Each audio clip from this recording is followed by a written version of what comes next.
You're working on a hat and we get to the point of our hat decreases where it is too tight to continue using a set of circular needles.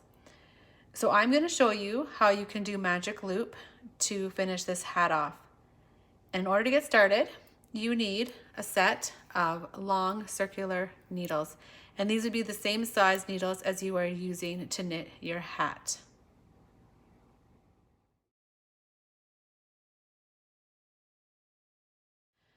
Okay, and then what you need to do is you need to set your stitches onto these long needles, and you want to first slip the first half of your stitches. So if I look at this hat, it's knit or divided into 8 different sections. So I'm going to slip the first 4 sections onto these long circular needles. So I would keep my marker, and then you are going to slip these stitches purlwise. The first 4 sections. So that was one section.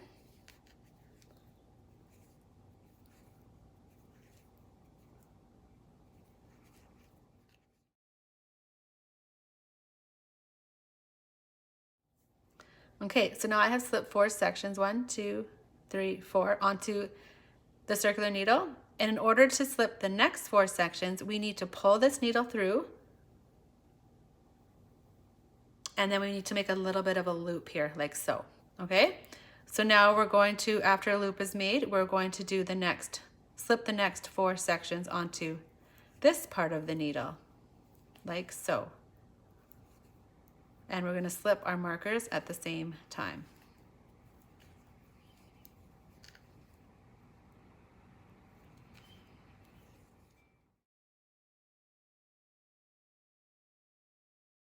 Okay, so we got to the end of slipping those 4 sections. We're at the start of a round.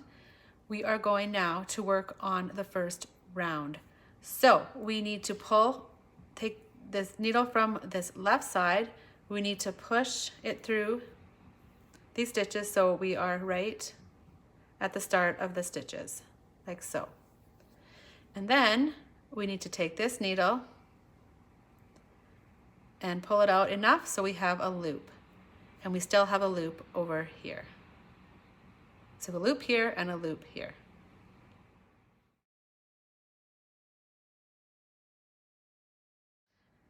And then you will start working on your first round. It looks like I lost my stitch mark. I'll put it back.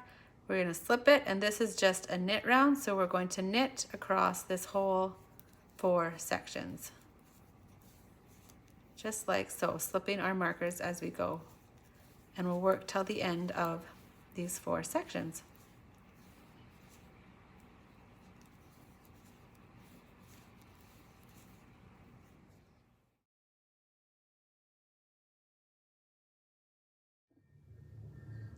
Okay, so we reached the end of our first side. Now we need to work on our second side.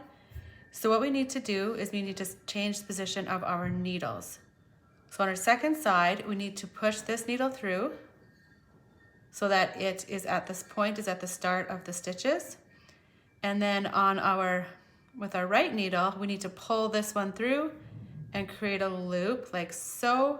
And we still want to have a loop on this side as well. So you'll have 2 loops, one here and one over here. And then we will work across this second side, and we were on a knit row, so we are just going to knit each of these stitches across this side, and it's 4 sections in this pattern. And you'll just keep those loops like that as you work across.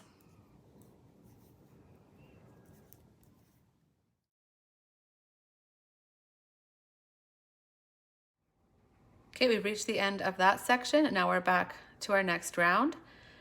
So we're gonna do the same thing. We are going to pull this needle back to the start of this section here. So now we're ready, and then we take the needle our right needle that we just finished with, we're going to pull it out and make a loop. So now we have a loop here and a loop here. And then we'll continue working that way through our decrease, keeping a loop on this side and a loop close to our right needle. And that way it'll be like using one set of circular needles, but They are long needles so that we can keep these stitches together, because our small circular needles were too small. These ones were too small to use. So good luck, and I hope that helps.